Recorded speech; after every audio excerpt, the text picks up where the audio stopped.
How? Trigger warning. It's Thanksgiving, and you know what that means. As you try and enjoy some downtime with your family, you'll undoubtedly find yourself sitting across from a social justice warrior at your Thanksgiving table trying to force-feed you white guilt. After all, it's your ancestors who committed mass genocide against the Indians. I'm sorry, Native Americans. I'm sorry, indigenous? The ones who do the mouth thing. We'll play it safe and go with Redskins. Only one problem. What they're trying to feed you is unadulterated, plain roaming buffalo feces.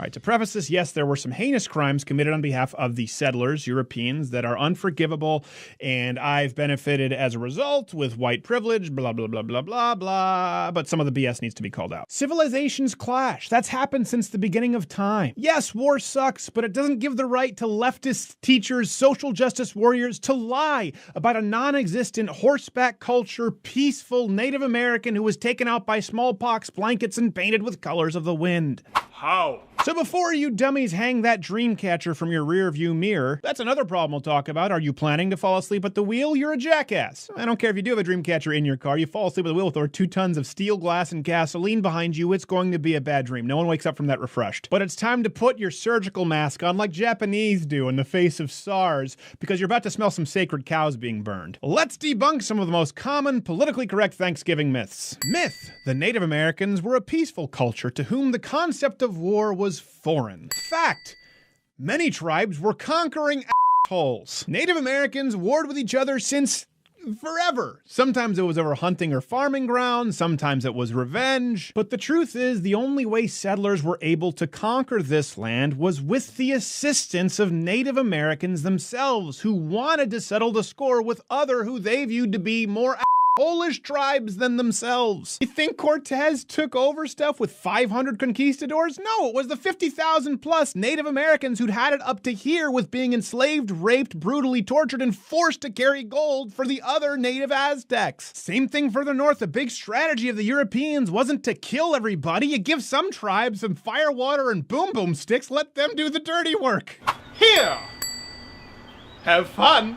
Some of the Redskin tribes were the most brutal in existence. Some of them practiced enslavement, rape, cannibalism. They would sometimes target women and children. For example, the Comanches would butcher babies and roast people alive. And where do you think we learned the fine art of scalping? But father, what's that Indian doing? No, we mustn't say Indians, they're indigenous. The indigenous. What's that indigenous doing? I agree, it is rather curious. Hey guys! Myth: Native Americans were an advanced society. Truth: not even close. Smell that? It's your sacred cow and it's already extra well done. Don't worry, I scalped her first and made the other cows watch. Unlike ancient Rome, Greece, China, or really any other advanced empire that had existed long before we came here with the Native Americans, they didn't have any kind of advanced plumbing, transportation, mathematics, or really anything that's led to you watching this right now on your iPhone. Oh, you're just being ethnocentric. Yes. That whole beautiful horseback Indian culture you read about, it's a lie. They hadn't even domesticated horses. Not only that, they didn't use the wheel. No, really. 1400 AD, no wheel. I say, good man, why don't you just roll it? Roll it. Roll.